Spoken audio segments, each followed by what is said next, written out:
Hello everyone, this is Tanya Kandil and you are watching Law with Tanya. Last video में हमने section 6 तक contract act को discuss किया। आज की इस वीडियो में हम डिस्कस करेंगे सेक्शन 7 ऑनवर्ड्स। तो सेक्शन 7 हमें ये बताता है कि एक्सेप्टेंस मस्ट बी एब्सोल्यूट। अब यहाँ पर हम देखेंगे कि कौन सी एक्सेप्टेंस है और उसके लिए क्या कंडीशन लगाई गई है कि उसकी नेचर क्या होनी चाहिए। लेट्स से फॉर एग्ज़ाम्पल हम दो पार्टीज़ लेते हैं, party A and party B. यहाँ पर पार्टी ए ने प्रपोज़ल दिया, एक ऑफ़र दी पार्टी बी को, जो ऑफ़र बी ने एक्सेप्ट कर ली। अब उस ऑफ़र को एक्सेप्ट किया और वो बन गई प्रॉमिस। अब यहाँ पर जिस एक्सेप्टेंस ने एक प्रपोज़ल को प्रॉमिस में कन्वर्ट किया, उस एक्सेप्टेंस की नेचर की बात बता रहा है सेक्शन 7 कि उसकी नेचर कैसी होनी चाहिए। इस एक्सेप्टेंस को हम डिस्कस करेंगे कि किस किस तरह से आप एक्सेप्ट करेंगे तो तब आपकी जो एक्सेप्टेंस है वो कंसिडर की जाएगी। पहली कंडीशन ये है कि acceptance must be absolute and unqualified. Acceptance का एब्सोल्यूट होना और अनक्वालिफाइड होना यानी उसका कंप्लीट होना और उसका अनकंडीशनल होना। ये नहीं कि आपको 10 लाख की ऑफ़र हुई और आपने वापस 5 लाख में उसको काउंटर ऑफ़र दे दी, तो ये बेसिकली नहीं होना चाहिए। यहाँ पर ये काउंटर ऑफ़र बन जाएगी, आप उसकी प्रपोज़ल को एक्सेप्ट नहीं करेंगे, ये उसका प्रपोज़ल की एक्सेप्टेंस नहीं कहलाएगा। ठीक है। जैसी आपको ऑफ़र आई उसको आपने कंप्लीट और बग़ैर किसी शर्त के मानना है। सेकंड ये कि वो आपने देनी है यूजुअल मैनर में, लाइक जैसे आप नॉर्मल कंडीशन में उसको देंगे, एक्सेप्ट करेंगे, आप अपने वर्ड्स में देंगे, रिटन में देंगे। ये कंडीशन ज़रूरी है। अगर तो पार्टी ए ने जिसने आपको प्रपोज़ल दिया उसने एक स्पेसिफ़िक मैनर बताया कि आपने किस तरीके से उसके प्रपोज़ल को एक्सेप्ट करना है। लाइक फॉर एग्ज़ाम्पल आप जब भी किसी जॉब के लिए अप्लाई करते हैं उसके अंदर आप ये देखते हैं कि मेंशन्ड होता है ऑलरेडी कि आपने थ्रू ईमेल हमें अपनी सीवी सेंड करनी है, या फिर you have to reach out और you have to apply through a portal. तो जो स्पेसिफ़िक मैनर प्रिस्क्राइब्ड होता है आपने उस मैनर के थ्रू करना है। एंड इन केस अगर आप उस मैनर के थ्रू अप्लाई नहीं करते, आप अपने किसी तरीके से अप्लाई कर देते हैं, आपको कहा जाता है आप ईमेल के थ्रू करें, बट आप कोई और प्लेटफॉर्म यूज़ कर लेते हैं, और जब आपको पार्टी ए जिसने वो प्रपोज़ल दिया था वो उस टाइम पीरियड के अंदर अंदर, एक रीज़नेबल टाइम पीरियड के अंदर अंदर अगर आपको रीच आउट करके ये इंसिस्ट करती है कि जो प्रिस्क्राइब मैनर मैंने आपको बताया था, जिस तरीके से कहा था वैसे आप इसको एक्सेप्ट करें, तो तब मैं आपकी एक्सेप्टेंस को कंसिडर करूँगा। अगर वो पार्टी आपको इस तरह से कहती है तो दैट्स फाइन। और अगर प्रपोज़र जो है वो आपको नहीं कहता, आपको इंसिस्ट नहीं करता किसी स्पेसिफिक मैनर के बारे में कि आपने मुझे इस तरह से मेरी ऑफ़र को एक्सेप्ट करना है, this means that the proposer has accepted your acceptance. तो यहाँ पर वो फिर बाद में जो है वो आपकी एक्सेप्टेंस को लेकर या आपके तरीक़ाकार को लेकर चैलेंज नहीं कर सकता कि आपने गलत तरीके से उसकी ऑफ़र को एक्सेप्ट किया था। बेसिकली उसका खामोश रहना यहाँ पर इम्प्लाइड एक्सेप्टेंस है।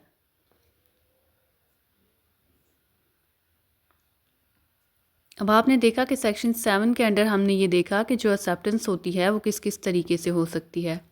ठीक है। जब भी एक पार्टी ने दूसरी पार्टी को प्रपोज़ल दिया और उसकी सेकंड पार्टी जो है वो प्रपोज़ल को एक्सेप्ट करते हुए उसे प्रॉमिस में कन्वर्ट करी है, तो ये जो एक्सेप्टेंस है उसको हमने देखना है कि इसकी नेचर क्या होगी। ये जो एक्सेप्टेंस है सबसे पहले इसका कंप्लीट होना, अनक्वालिफाइड यानी अनकंडीशनल होना ज़रूरी है। फिर जिस मैनर के थ्रू कहा गया कि आपने हमारी ऑफ़र को कबूल करना है उसी तरीक़ाकार से आप करेंगे। और अगर आप उस तरीक़ाकार से नहीं करते तो जिस पार्टी ने ऑफ़र दिया उसका काम है कि वो विद इन स्पेसिफाइड टाइम आपको दोबारा से इंसिस्ट करे, और अगर वो इंसिस्ट नहीं करती तो इसका मतलब ये है कि उसने आपकी एक्सेप्टेंस को एक्सेप्ट कर लिया है। अगर उसके अंदर कोई मैनर प्रिस्क्राइब्ड है, लाइक ईमेल के थ्रू आपने अप्लाई करना है या इस तरह से जो भी आपको पार्टी बताती है, सो दैट्स फाइन। अगर वो इंसिस्ट नहीं करता तो इनडायरेक्टली उसने आपकी इम्प्लाइडली आपकी एक्सेप्टेंस को कबूल कर लिया है। Now section 8 further discuss the same thing, same ऐसी ही चीज़ को वो भी डिस्कस करता है कि एक्सेप्टेंस बाय परफॉर्मिंग कंडीशन और रिसीविंग कंसिडरेशन। आपने सेक्शन 7 में देखा कि जब आपने किसी की प्रपोज़ल को एक्सेप्ट करना है तो आपका जो एक्सेप्टेंस है वो एक्सप्रेस होनी चाहिए। आपने उसको प्रॉपर मैनर के थ्रू, एक्सप्रेस मैनर के थ्रू आपने रिटर्न वर्ड्स में जैसे भी है प्रॉपरली आपने उसको एक्सेप्ट करना है। अब हम ये देखेंगे कि यहाँ पर वो कौन से मोड्स हैं, कौन से तरीक़ाकार हैं कि जिनके थ्रू एक आया हुआ प्रपोज़ल आप एक्सेप्ट कर रहे हैं तो वो कंसिडर होगा। तो सबसे पहला मोड जो था वो था एक्सप्रेसली एक्सेप्ट करना। ठीक है, आप इन वर्ड्स करें, आप इन रिटन करें, यानी एक प्रॉपर एक्सेप्टेंस आप शो कर रहे हैं उस पार्टी को, प्रपोज़र को जिसने आपको वो ऑफ़र दी। सेकंड वाज कि अगर पार्टी ए ने प्रपोज़ल दिया और पार्टी बी ने उसकी कंडीशंस जो उसके अंदर मेंशन थी, जो प्रपोज़ल के साथ अटैच थी, वो सारी परफॉर्म कर दी, तो this means that this is an acceptance. Third manner is अगर आप कंसिड्रेशन जो है वो रिसीव कर लेते हैं। ठीक है, कंसिड्रेशन की रिसीविंग भी जो है वो ये शो करती है कि आपने इनडायरेक्टली एक्सेप्ट कर दिया है उस प्रपोज़ल को। और अगर उसके साथ साथ कोई रेसिप्रोकल प्रॉमिस फर्दर अटैच हो जाता है तो आपकी कंसिडरेशन रिसीव करने का मतलब अगेन यही है कि आपने उसके साथ साथ जो दोबारा से रेसिप्रोकल प्रॉमिस अटैच हुआ था आपने उसको भी तस्लीम कर लिया है। फॉर एग्ज़ाम्पल हम एक एग्ज़ाम्पल के थ्रू इसको देखते हैं। फ़र्स्ट हम इसको एक रिव्यू देते हैं कि बेसिकली हमने सेक्शन 8 के नीचे क्या पढ़ा। सो सेक्शन 8 ने हमें ये बताया कि जब भी आपने कोई भी ऑफ़र एक्सेप्ट करनी है तो उसके अंदर आपके पास लाजिम है कि आप जब प्रपोज़ल को एक्सेप्ट करें और उसको प्रॉमिस में कन्वर्ट करें तो उस एक्सेप्टेंस में 3 चीज़ों का होना या 3 तरीक़ों का होना बहुत ज़रूरी है। तो बेसिकली द फर्स्ट वाज कि आपने एक्सप्रेसली उसको एक्सेप्ट करना है। द सेकंड वाज कि आपने अगर कंडीशन एक्सेप्ट कर ली प्रपोज़र की तब भी कंसिडर हो जाएगा। द थर्ड वाज कि अगर आप एक्सेप्ट करें और आप प्रोसीड किए जा रहे हैं तो इसका मतलब ये है कि प्रपोज़र की तरफ से फ़र्दर कोई अगर कंडीशन अटैच हो चुकी है तो इनडायरेक्टली इम्प्लाइडली आप वो भी मान रहे हैं। इसको अंडरस्टैंड करने के लिए हम एक एग्ज़ाम्पल लेते हैं कि जिसके अंदर एक कस्टमर ने बैंक से लोन लिया। अब उस कस्टमर ने फ़र्स्ट टाइम जब लोन लिया तो उसके ऊपर इंटरेस्ट रेट कम था। उस लोन लेने के बाद बैंक की तरफ से एक नोटिस गया कस्टमर को, जिस नोटिस के अंदर ये मेंशन था कि अब वो अपना इंटरेस्ट रेट बढ़ा रहे हैं। ठीक है, जो आने वाला फ्यूचर इंटरेस्ट होगा उसके अंदर वो रेट डिफरेंट होगा, यानी more interest will be imposed upon the loan. अब कस्टमर ने इसको अप्लाई तो नहीं किया, इसका रिप्लाई नहीं दिया नोटिस का, बट जब कस्टमर नेक्स्ट टाइम लोन ले रहा है तो basically this is implied that this falls under section 8। तो अब उसको ये कंसिडर किया जाएगा जो उसको फर्दर रेसिप्रोकल प्रॉमिस जो था वो किया गया था, इंक्रीज़ किया गया था इंटरेस्ट, तो उसने इनडायरेक्टली ये एक्सेप्ट कर लिया। तो अब उसके ऊपर जो लोन के ऊपर इंटरेस्ट अप्लाई होगा वो नेक्स्ट वाले फर्दर इंक्रीज्ड इंटरेस्ट के अकॉर्डिंग अप्लाई होगा। ठीक है, ये इम्प्लाइडली ये शो कर रहा है कि जो इसकी कॉन्सेंट है वो बेसिकली एक्सेप्टेंस जो थी वो प्रपोज़ल की कंप्लीट है, बिकॉज उसने इंटरेस्ट रेट की इंक्रीज़ होने को प्रॉपरली एक्सेप्ट कर लिया। सेक्शन 9 में हम ये देखते हैं कि जब एक प्रपोज़ल आया और प्रपोज़ल को एक्सेप्ट करके प्रॉमिस में कन्वर्ट किया गया तो इस कंडीशन के अंदर किस किस तरीके से कर सकते हैं। सो बेसिकली ए बी को यहाँ पर प्रपोज़ल देता है to sell car, to sell house और वट एवर, जो भी वो प्रपोज़ल देता है जिसको बी तस्लीम कर लेता है और वो प्रॉमिस में कन्वर्ट हो गया। अब ये प्रपोज़ल जो ऑफ़र दी गई थी या ये जो प्रॉमिस जो ये ऑफ़र एक्सेप्ट हुई, ये 2 तरह की हो सकती है। या तो आप ओरल दे सकते हो, वर्बल दे सकते हो जिसको हम एक्सप्रेस कहेंगे, या फिर आप उसको इम्प्लाइडली भी ये ऑफ़र दे सकते हो और इम्प्लाइडली भी एक्सेप्ट कर सकते हो। यानी ए जो है या बी जो है वो वर्ड्स में जब ये ऑफ़र देगा या वर्ड्स में ऑफ़र एक्सेप्ट करेगा इसको हम एक्सप्रेस कहेंगे, और जो वर्ड्स के अलावा किसी और बिहेवियर के थ्रू वो करेगा तो उसको हम इम्प्लाइड प्रपोज़ल या इम्प्लाइड प्रॉमिस कहेंगे। सो promises are basically either expressed or either implied. Similarly, proposal can be expressed and implied. Section 10 under Chapter 2. Chapter 2 tells us contract, voidable contracts and void agreements. Chapter 2 के अंदर पहला section है section 10, जो ये बताता है कि एग्रीमेंट्स कौन से हैं जो कॉन्ट्रैक्ट कहलाएंगे। क्योंकि हमारे तमाम कॉन्ट्रैक्ट्स जो होते हैं वो एग्रीमेंट होते हैं, जबकि कुछ एग्रीमेंट्स ऐसे हैं जो कॉन्ट्रैक्ट्स होते हैं और कुछ एग्रीमेंट कॉन्ट्रैक्ट नहीं होते। तो ऐसी क्या क्वालिफ़िकेशन है कि जिसको मीट करने के बाद एक एग्रीमेंट को कॉन्ट्रैक्ट का नाम दिया जाएगा? First thing is made by free consent of parties, यानी जो पार्टीज़ आपस में वो मुआहदा कर रही हैं वो उनकी रजामंदी शामिल हो। ठीक है, वो अपनी मर्ज़ी से वो मुआहदा कर रही हैं, तो ऐसे एग्रीमेंट को हम कॉन्ट्रैक्ट कहेंगे। Second is it is made by the competent parties, यानी जो मुआहदा करने वाली पार्टीज़ हैं वो कॉम्पिटेंट होनी चाहिए, उनकी कॉम्पिटेंसी पे कोई क्वेश्चन नहीं होना चाहिए। लाइक माइनर है या इनसेन है या लूनेटिक है तो ड्यूरिंग फिट्स वो नहीं कर सकता, तो इस तरह का कोई भी हर्डल नहीं होना चाहिए।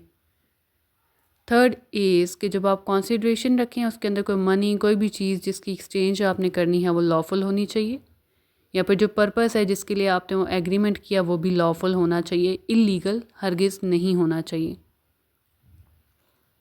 और किसी भी कॉन्ट्रैक्ट के थ्रू उसको वॉइड डिक्लेयर ना किया गया हो, या फिर किसी भी प्रोविज़न के अंदर लॉ की उसको वॉइड एग्रीमेंट डिक्लेयर ना किया गया हो एक्सप्रेसली, तो ऐसे तमाम एग्रीमेंट्स जो हैं वो कॉन्ट्रैक्ट कहलाएंगे।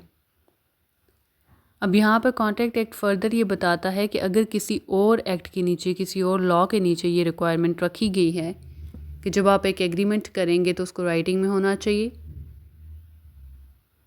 या फिर उस एग्रीमेंट को जब आप करेंगे तो वो कितने विटनेसेस की प्रेजेंस में होना चाहिए, या फिर कितने विटनेसेस होने चाहिए, कब होने चाहिए, ऐसी कोई कंडीशन है, या फिर कोई भी ऐसा डॉक्यूमेंट है जिसकी रजिस्ट्रेशन की रिक्वायरमेंट को मैंडेटरी कंसिडर किया गया है, तो ऐसा कोई भी लॉ अगर ये कहता है तो कॉन्ट्रैक्ट एक्ट उसको बिल्कुल इंटरफेयर नहीं करेगा। यहाँ पर कंडीशंस हमने देखी कि फ्री कॉन्सेंट, कॉम्पिटेंसी, कंसिडरेशन और ऑब्जेक्ट का लॉफुल होना, और सिमिलरली एक्सप्रेसली वॉइड ना डिक्लेयर होना, ये सारी चीज़ें जो है वो एक एग्रीमेंट को कॉन्ट्रैक्ट बनाती हैं। नाउ मूविंग फॉरवर्ड, यहाँ पर हमने पॉइंट 2 में बात की कि पार्टीज़ का कॉम्पिटेंट होना बहुत ज़रूरी है। तो अब सेक्शन 11 फर्दर हमें ये बताएगा कि कौन सी ऐसी पार्टीज़ हैं कि जो कॉम्पिटेंट होंगी कॉन्ट्रैक्ट के लिए। ठीक है, ऐसी कौन सी चीज़ है जो उन्हें कॉम्पिटेंट बनाएगी। So who are competent to contract. Section 11 says कि हर वो शख्स, एवरी पर्सन, ठीक है, फर्दर वो बताता है कि दो चीज़ें हैं हर वो शख्स कि जिसके अंदर वो दो चीज़ें मौजूद होंगी तो वो कॉन्ट्रैक्ट कर सकता है, वो किसी भी मुआहदे में दाखिल हो सकता है। The first thing is age of majority, यानी उसकी एज कम नहीं होना चाहिए, 18 या 18 प्लस होनी चाहिए। सेकेंडली, ही और she is not disqualified by any law from contracting, किसी भी लॉ ने जो है वो उसको डिसक्वालीफाई ना कर दिया हो, किसी भी लॉ ने ये ना कहा हो कि ये बंदा कॉन्ट्रैक्ट नहीं कर सकता। ठीक है, लाइक दिवालिया हो जाना, ऐसी कोई कंडीशन नहीं होनी चाहिए। अगर कोई दिवालिया हो जाता है तो फिर वो डिसक्वालीफाई हो गया। ये दो कंडीशंस कंप्लीट होंगी, so basically the person is competent to make a contract. Section 12 tells us कि कौन सा शख्स जो है वो साउंड माइंड कहलाएगा कि तब वो कॉन्ट्रैक्ट कर सकता है। What is a sound mind for the purpose of contracting, यानी एक बंदा, एक अक्ल और दिमाग वाला शख्स कब कहलाएगा कि अब वो कॉन्ट्रैक्ट में दाखिल हो सकता है। ज़रूरी ये है कि वाइल मेकिंग कॉन्ट्रैक्ट, एक कॉन्ट्रैक्ट बताते हुए, ठीक है, जब आप कॉन्ट्रैक्ट में एंटर हो रहे हैं तो कॉन्ट्रैक्ट बनाते हुए ज़रूरी ये है कि you are capable of understanding it, आप ये समझ सकें कि जो कॉन्ट्रैक्ट आप बना रहे हैं वो बेसिकली है क्या। ठीक है, आप उस कॉन्ट्रैक्ट को अंडरस्टैंड कर सकें। Secondly, you are capable of forming rational judgment as to its affect upon his interest, आपको ये पता होना चाहिए कि जिस कॉन्ट्रैक्ट में आप एंटर हो रहे हैं वो जो है आपके आने वाले फ्यूचर फ़ायदों पर, ठीक है, जो इंटरेस्ट आपके राइज हो रहे हैं उन पर किस तरह से असरअंदाज होगा, आपको उससे बेनिफिट होगा या आपको उससे लॉस होगा, तो ये अंडरस्टैंडिंग आपके पास होनी चाहिए। अगर कोई भी शख्स जो है वो ड्रंक है तो वो कैपेबल ऑफ अंडरस्टैंडिंग नहीं है यहाँ पर। ठीक है, तो उसका ड्रंक होना जो है वो उसको कैपेबल नहीं करेगा। ड्यूरिंग ड्रंकनेस आप नहीं कर सकते कॉन्ट्रैक्ट। सेकंड, अगर कोई शख्स जो है जिसको फिट्स पड़ते हैं, दौरे पड़ते हैं, सो बेसिकली वो कैपेबल ऑफ अंडरस्टैंडिंग और जजमेंट करने के काबिल नहीं है जब उसको वो दौरे पड़े हों, ठीक है, जब वो ठीक हो, वो उनफिट से हट कर किसी भी सिचुएशन में ठीक है, उस ड्यूरेशन में वो कॉन्ट्रैक्ट कर सकता है, but not during the fits. Section 13 हमें ये बताता है कि कॉन्सेंट क्या होती है, what consent actually is. Two और मोर पर्सन, दो या दो से ज़्यादा शख्स, when agree upon the same thing, जब एक ही चीज़ को लेकर वो राज़ी हो जाएं। तो जब भी दो या दो से ज़्यादा लोग जो हैं वो एक चीज़ को लेकर राज़ी हो जाएंगे और उनका जो है मेंटल स्टेट भी उस चीज़ को लेकर जो दोनों सेम तरह से उसको तस्लीम कर रहे हैं, तो दिस इज़ कॉल्ड कॉन्सेंट। अब किसी भी कॉन्ट्रैक्ट को बनाने के लिए सिर्फ कॉन्सेंट का होना ज़रूरी नहीं है, सिर्फ इस कॉन्सेंट की प्रेजेंस काफ़ी नहीं होगी। ठीक है, लॉ हमें ये कहता है कि जब भी कॉन्सेंट होगी वो एक फ्री कॉन्सेंट होगी। सेक्शन 14 के नीचे हमें बताया गया कि फ्री कॉन्सेंट क्या होती है। सो बेसिकली जब भी आपने रजामंदी ज़ाहिर करनी है, आपकी उस रजामंदी के अंदर कुछ चीज़ें नहीं होनी चाहिए। तब हम ये कहेंगे कि आपकी जो रजामंदी है मुकम्मल तौर पर ठीक है और लॉ के अकॉर्डिंग है।